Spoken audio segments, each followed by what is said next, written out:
Magandang gabi po sa lahat. Coach Nino here tonight. Welcome to our new episode of Muscle Gains, and we are in our series number 9. Can you imagine that? Ang bilis lang po ng panahon. We started with parang not so consistent with our life, but because of your support and your encouragement, we are continuing this Muscle Gain series. So watch out. This will be an exciting series because this series, by the way, is born out of your concerns. So karamihan po ng content na binibigay natin is nanggaling din po sa inyo. So thank you very much. We'll have this short ad and after this, tayo. See you in a few.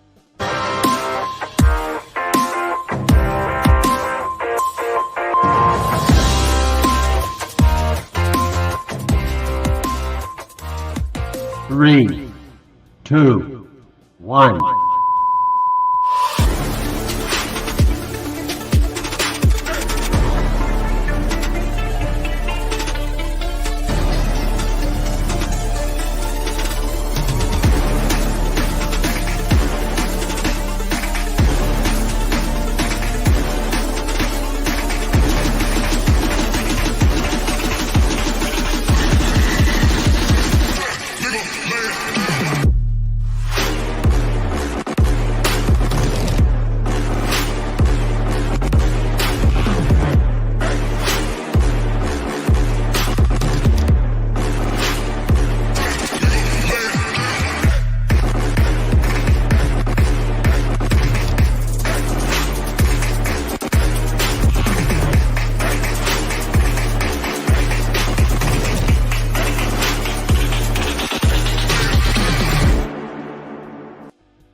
Ayun.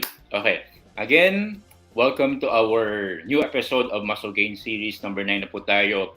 And I'd like to let you know this is possible because of you. So thank you very much. I appreciate all of you. If you have any questions and concerns, I'd like to read them. So let me hear from your concerns then. Type it in the comment section and hopefully we can gain some insights from you. So this is a chill lang po tayo tonight. We'll have this podcast interactive. Cozy lang po tayo. And hello din sa inyo, Coach Rosella.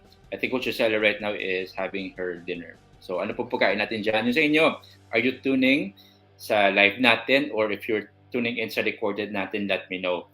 Let me know where are you from. Put where you're from so that I can recognize, of course, your wonderful presence dito sa recorded natin at saka sa live. Alright. Now, share ko mo rin yung screen ko. Okay. Top 3 worst fitness advice that you must ignore. So please note that this is my personal na kumaga advice that I listen to, but unfortunately may mga consequences siya.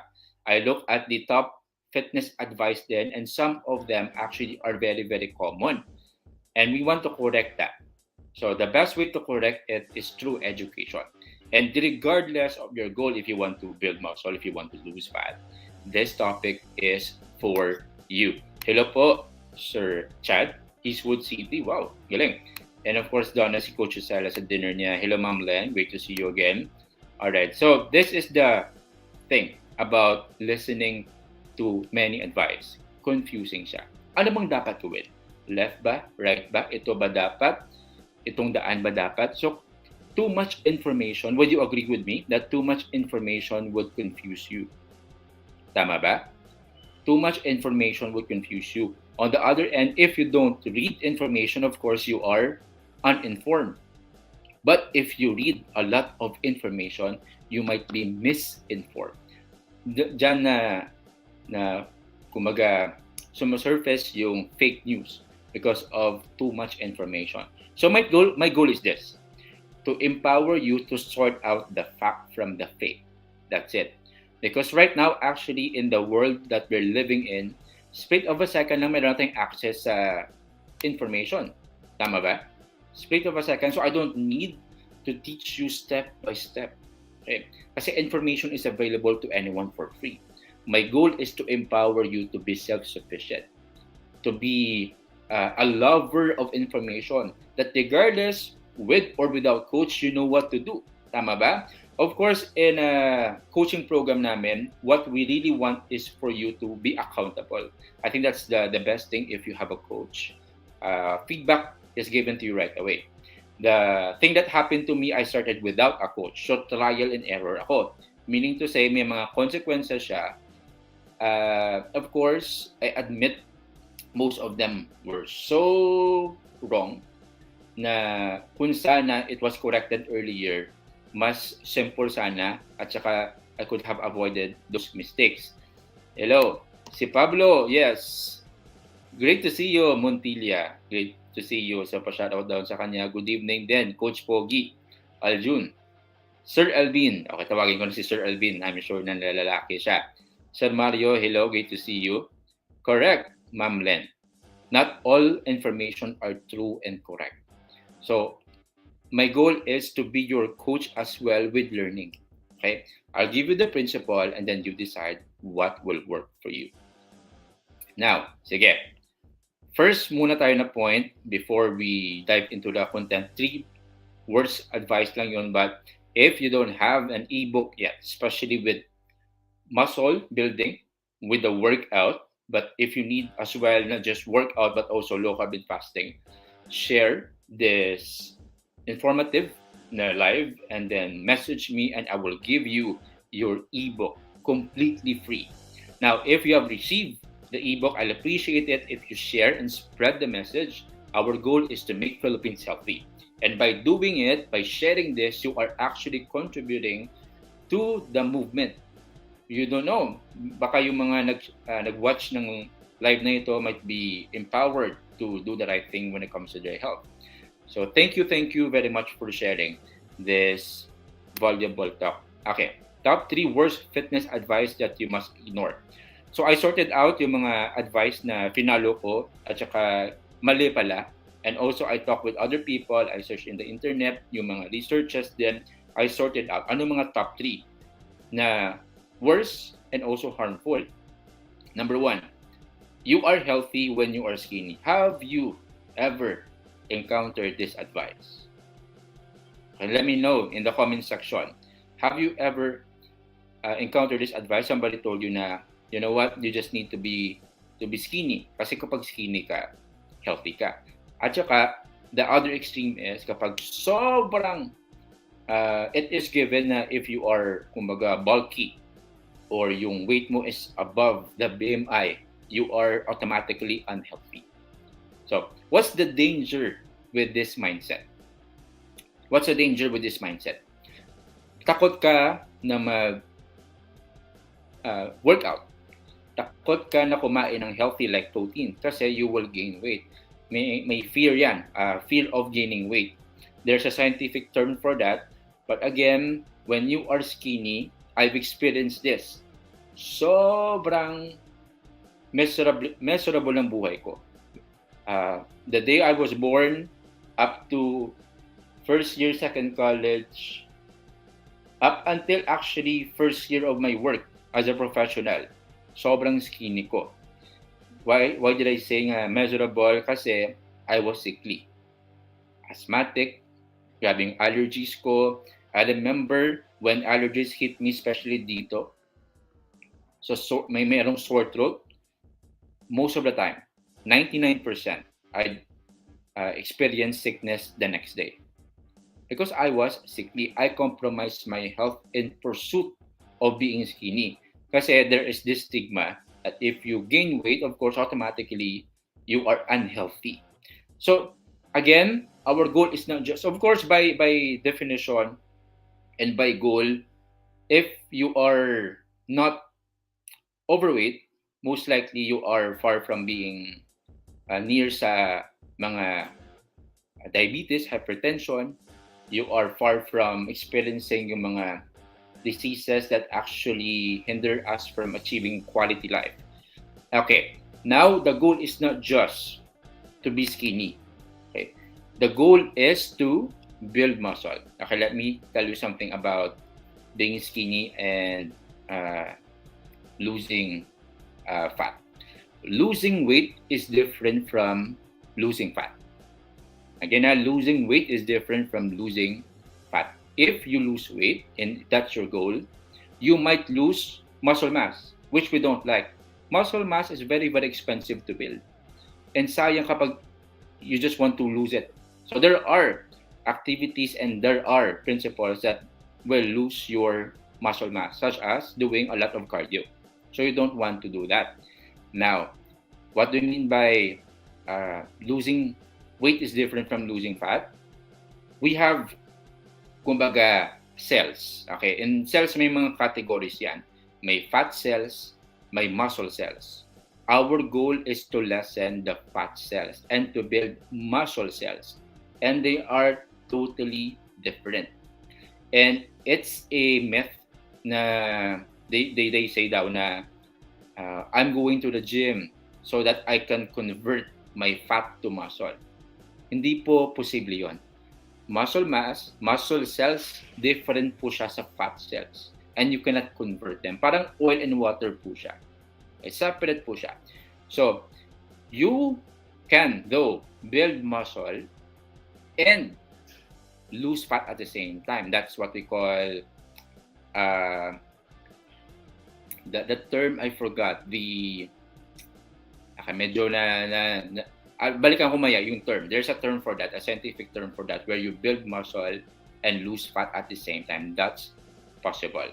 But rest assured, your goal is not to be skinny. Your goal is to build muscle. That's why in the program, and even Dr. Grace would tell us that the goal is not to lose weight, but to build muscle. Have you ever seen somebody who is skinny? Most of the time, you don't, be similar yung structure mo sa skinny person. And not just that, not just the physique. That's why we don't go to the gym just for, to feel good or just to have that six packs. No, the goal is to have quality life. That's why if you have muscle, it helps you actually build your quality life, because muscle is the organ of longevity. Can you imagine? Yung muscle is the largest organ pero neglected siya. Underrated siya kasi hindi siya binibigyan ng priority. So, my goal for you is this. Okay? Set aside this fear of building muscle, and even though you're a woman listening right now, huwag ka po magtakot na mag-build ng muscle. Actually, iba-iba po yung hormones natin. So regardless, even though how many years ka nag-gym, you won't look bulky like men. Different po yung hormones natin. Yung sa lalaki, mataas po yung testosterone, yung sa babae po yung estrogen. That's why, fairly enough, even though, kunwari dito sa comment section natin, si Coach Usala is working out for close to 2 years. But hindi siya lumalaki. She is fit, but hindi siya lumalaki because of the hormones, body composition. Si Ma'am, sino ba? Si Ma'am Len. Si Ma'am Len dito, nagwo-workout din siya.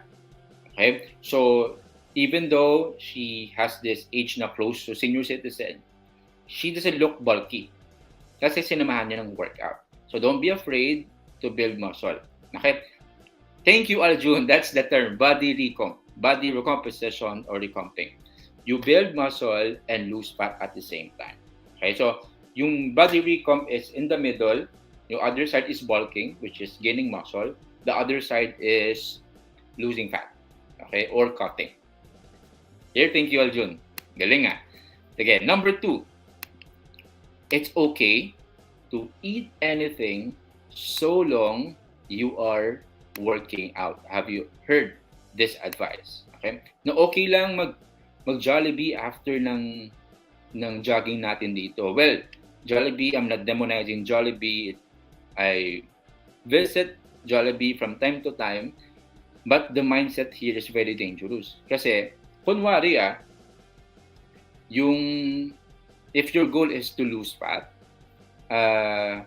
kumain ka ng 1 piece of bread. 1 piece of bread lang yung white na lagay natin gardenia. It would take 30 minutes at least to burn that calories na kinain mo from 1 loaf. Imagine that. So workout is not to, or maybe cardio. Okay. The goal is not to lose fat, but to actually burn calories. That's the goal. And then it's a wrong mindset na you can compensate the overeating with workout. Kasi impossible yon. Okay? So the goal here is prioritize your food. Okay? Food is the key. And that is why kapag tamang food mo, actually, especially if you're obese or overweight, as long as you eat less than you use or consume, you will lose weight, even without exercise. Okay? And then, as for the bulking, in my case, I want to build muscle. Of course, all my life, I was so skinny. Sinabihan ako dito na eat whatever it takes. Yung mali lang dito is this. Okay? And for those who are listening na you have the same goal, build muscle, bulking, listen very carefully. You might compromise your health in pursuit of building muscle. If you believe the lie na you can eat whatever you like, eat whatever it takes, force feeding. We don't want that. What happened to me was, kinain ko lahat ng gusto ko, lahat ng mga dangerous na meals because of course, kailangan tina-target yung calories. And in the long run, I compromised my health. I developed some form of chronic allergies. Tama? I build muscle, but I compromise my allergies. You don't like that, correct? So, ang tamang gawin is you prioritize protein. Once you put a prime na value sa protein, it's not a concern regardless. Actually, we are under protein din eh. If you look at the RDA, nirecommend WHO, sobrang kulang talaga yung protein natin karamihan. Almost 70% kulang sa protein. So prioritize your protein. And then, as for the workout, additional lang to so there must be a structure sa workout mo, especially if you want to take it seriously. Huwag ka pumunta sa gym na hindi mo alam ang gagawin. Okay? There must be structure kasi kapag may structure, para din siyang you treat it as like you must think like a champion. Then if you think like a champion, there is a plan. And then if you want to build your body, there must be a blueprint. Kasama din yan, di ba, if you want to build a house. What's the first thing that you must do before you build a house? There must be a blueprint. The same thing with our body. Where is your blueprint? Blueprint with your workout, blueprint with your meals. Very, very important. Okay, that's number 2. Hello po, good evening din sa inyo, Ma'am Benny. Great to see you. Nakitestimony yan ng building muscle and no excuses. Muscle Dente, sabi niya dito, dating pananaw ko, muscle is only for display lang, or sort of vanity. That is very right. Somebody told me, especially, somebody told me like few years ago, na kapag nag-gym ka, vain ka daw.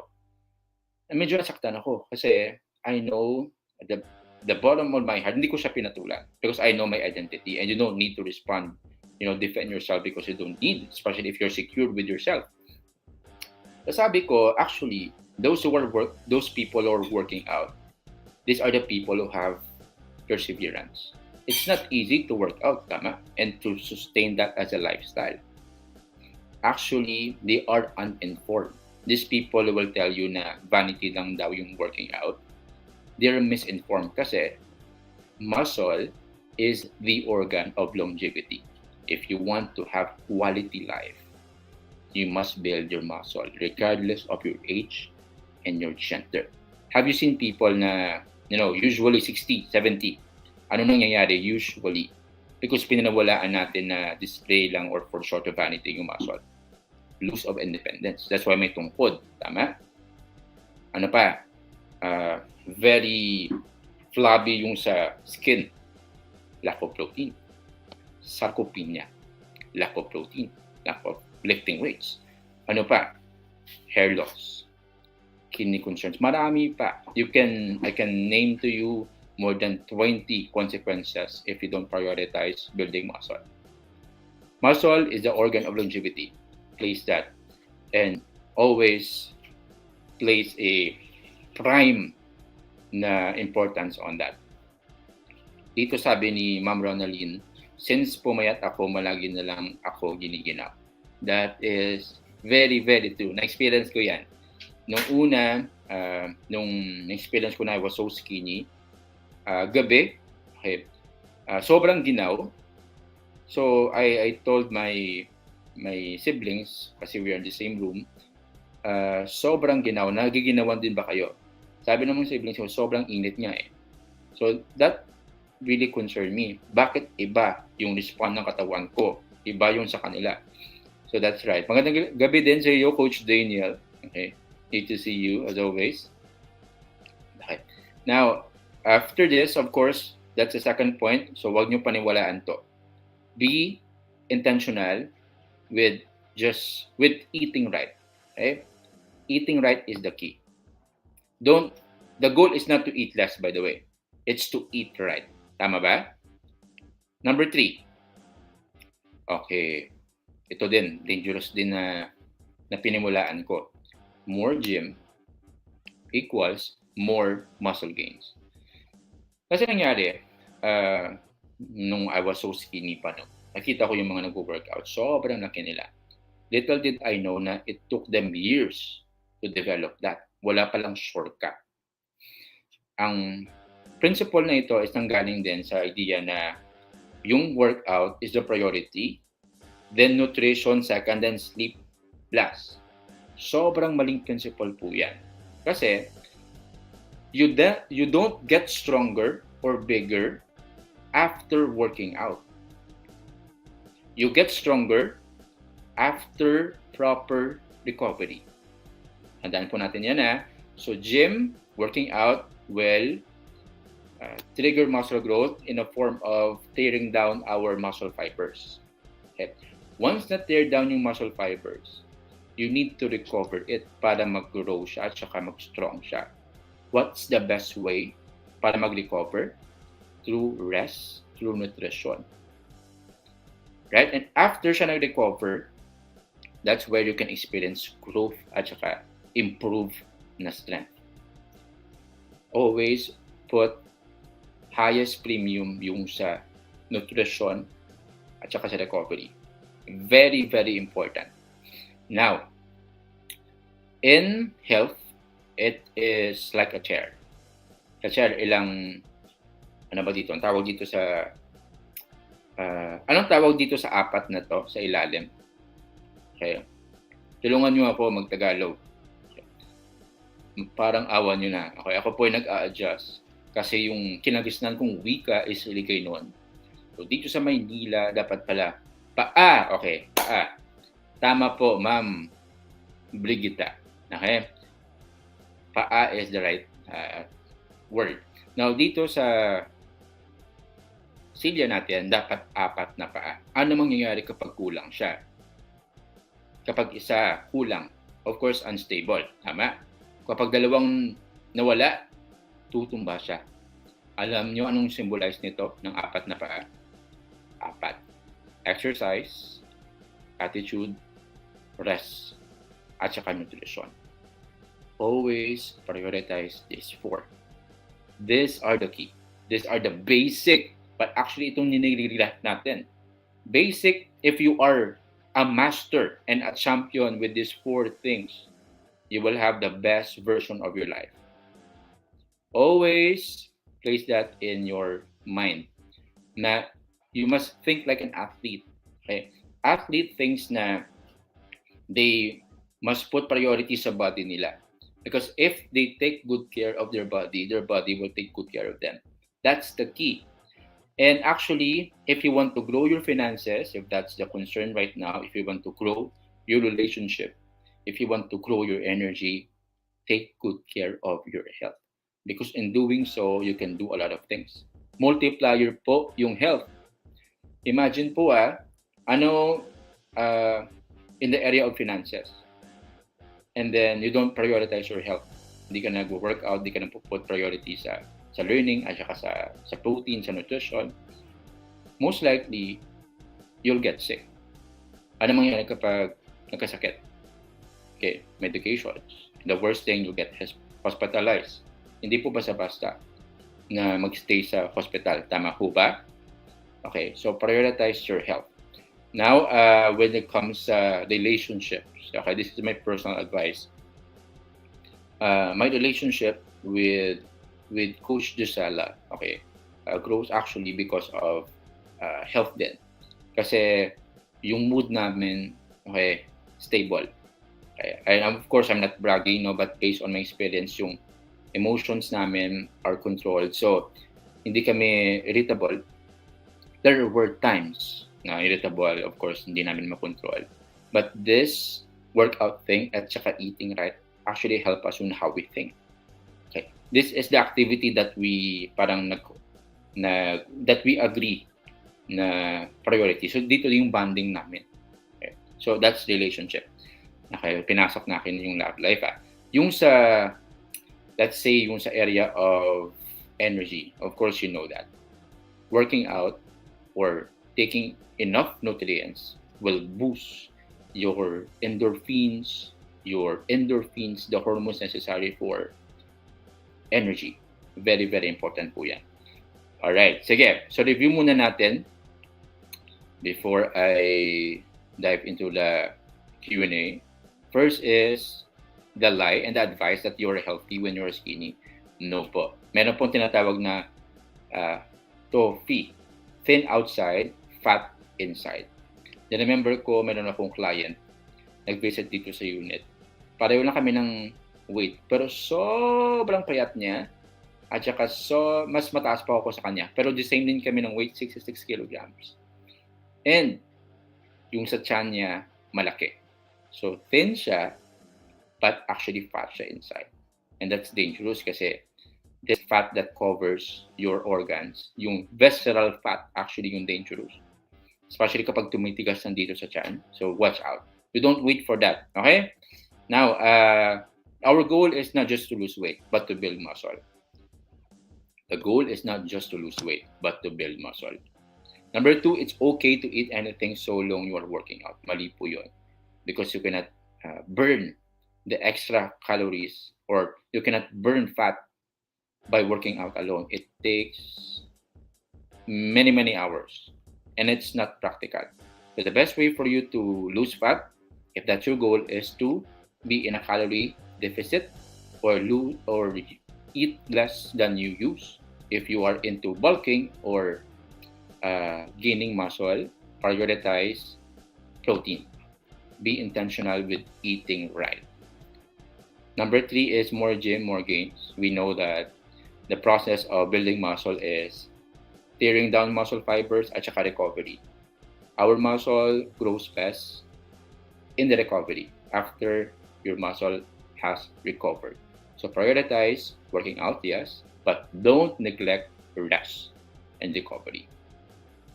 We also talk about our health as a chair, and it has 4 legs, 4 na paa. May attitude, may exercise, may rest, at saka may nutrition. Now, these people on the left are the people who took an effort to prioritize their health. They took good care of their body, and that's why their body took good care of them. The goal of the community is to make Philippines healthy. Tama na po. Sobrang tawag dito, worse na nangyari po sa Pilipinas because of misinformation about health.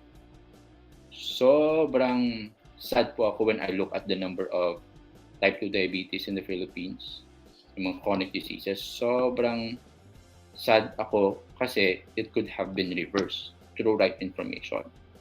Tama? Imagine the lives that have been lost, the time that you could have spent with your family, with your loved ones, but it was ruined by this sickness. So we don't like that. So help us spread the word, make Philippines healthy, not just for yourself, but also you want the best for you and for your family. Again, if you did not come from a healthy family must come from you. That's my hugot then, by the way. Kasi yung hugot ko, yung tatay ko namatay 10 years old pala ako. 7 po kami magkakapatid. And you can imagine the pinagdaanan po ng nanay ko, government employee.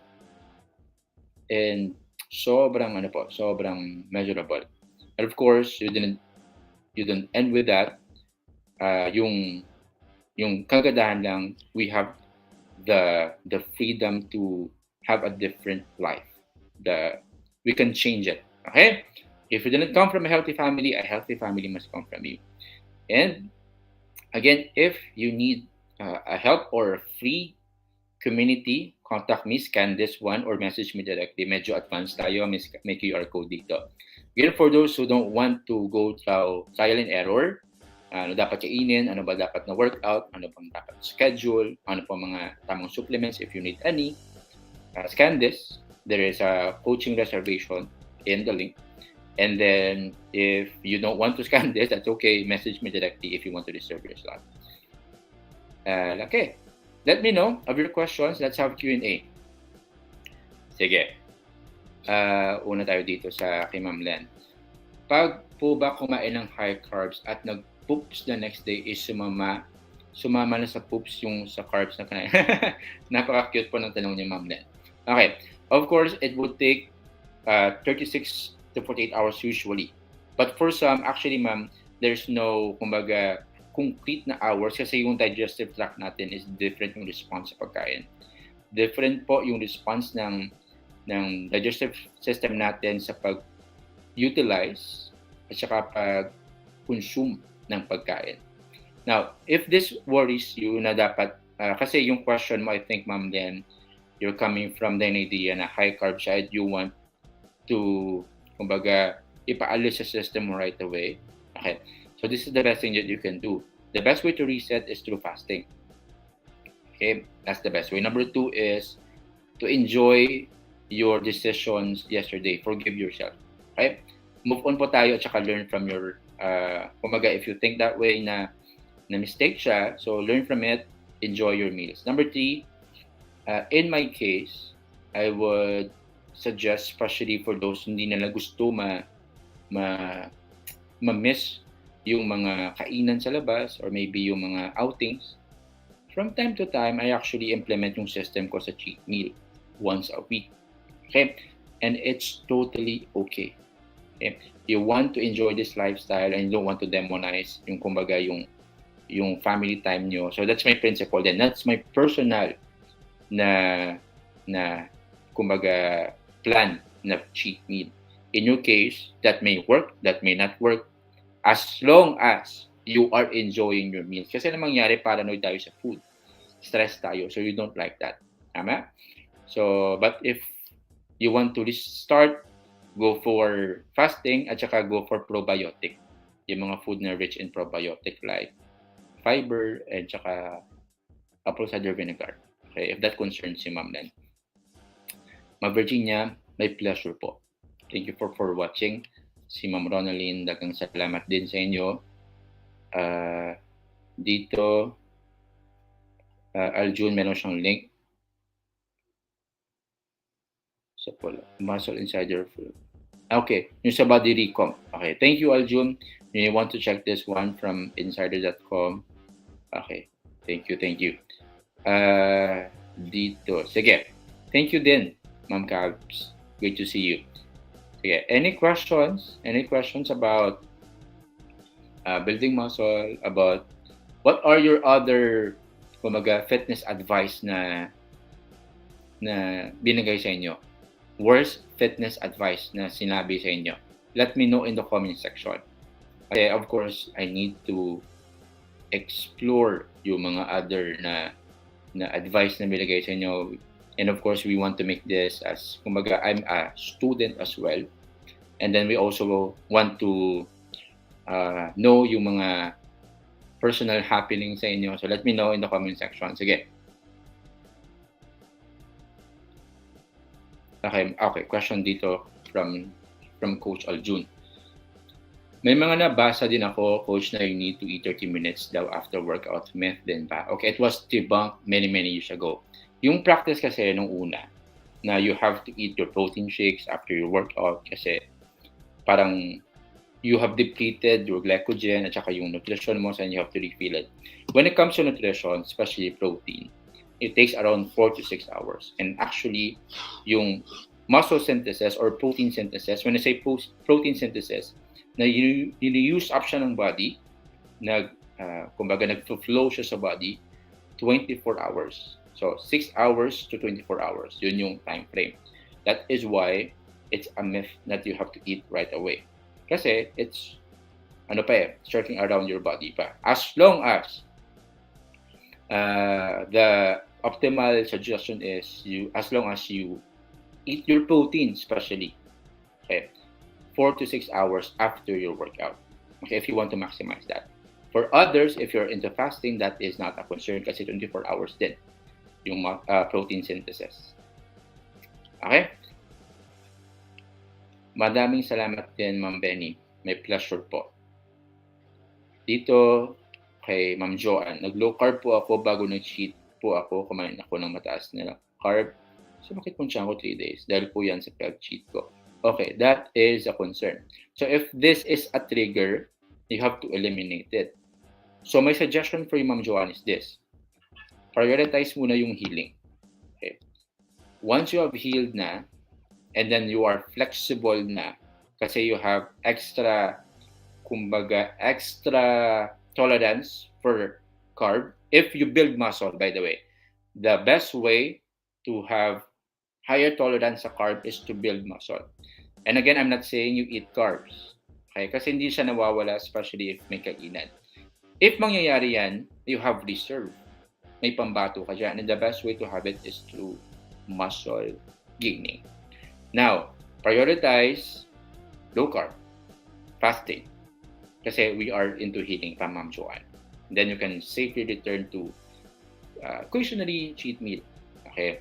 For social reasons. Okay? I'm sure that's the reason why. Sige. Ma'am Lani, thank you din po. My pleasure. Coach, is squat okay for those who have lower back problem? Okay. First and foremost, yung squat, it targets the glutes and the lower back.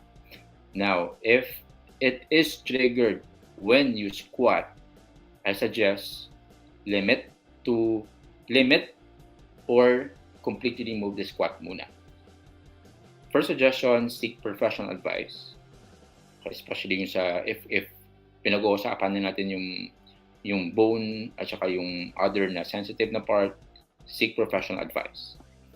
Number 2, observe mo lang muna. Okay? So yung goal natin again is safety. That is the priority. Coach, ano pong advisable rest interval per set in exercise? It is recommended kasi maraming advice. If you check internet, marami yan. Makukonfuse ka lang. May 15 seconds, may 30 seconds, 45 seconds, 1 minute. At may kanya-kanyang trip na itong yung pinakamaganda. Dapat 15 seconds, dapat 30 seconds. Okay, let's go sa average.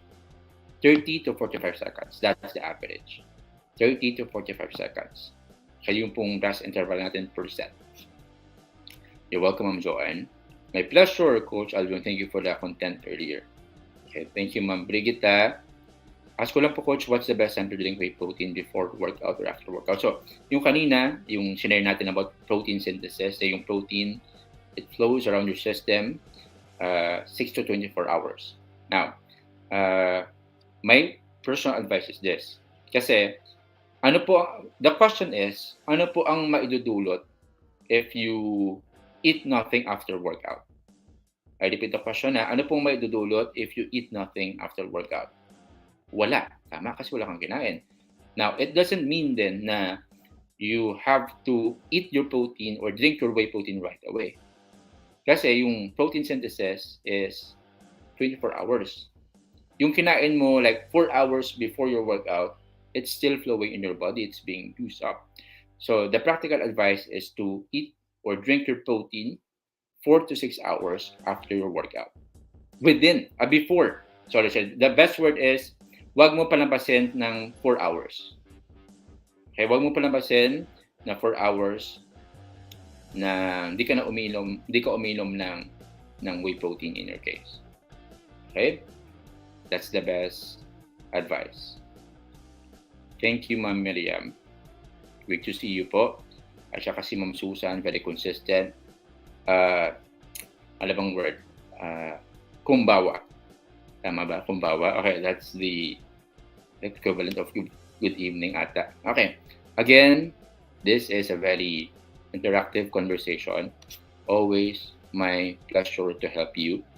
And again, if you find value sa content natin, I appreciate if you spread this word by sharing the meron button dyan. At saka if you need free community, there's a link in the comment section. If you're in need of personal, a coach, an accountability, and a community to guide you every step of the way, workout at saka nutritional plan, send a message or you may want to scan this. There's a link for reserve yung sa coaching program. Thank you din, Sir Expedito Luga. Again, thank you very much. The reason why we have this live is because of you. I enjoyed po your interaction. I enjoyed po your transformation, and I am happy po to know that you are very open to learn. So thank you. I'm learning as well from you. All the best and enjoy the rest of the evening. Bye-bye.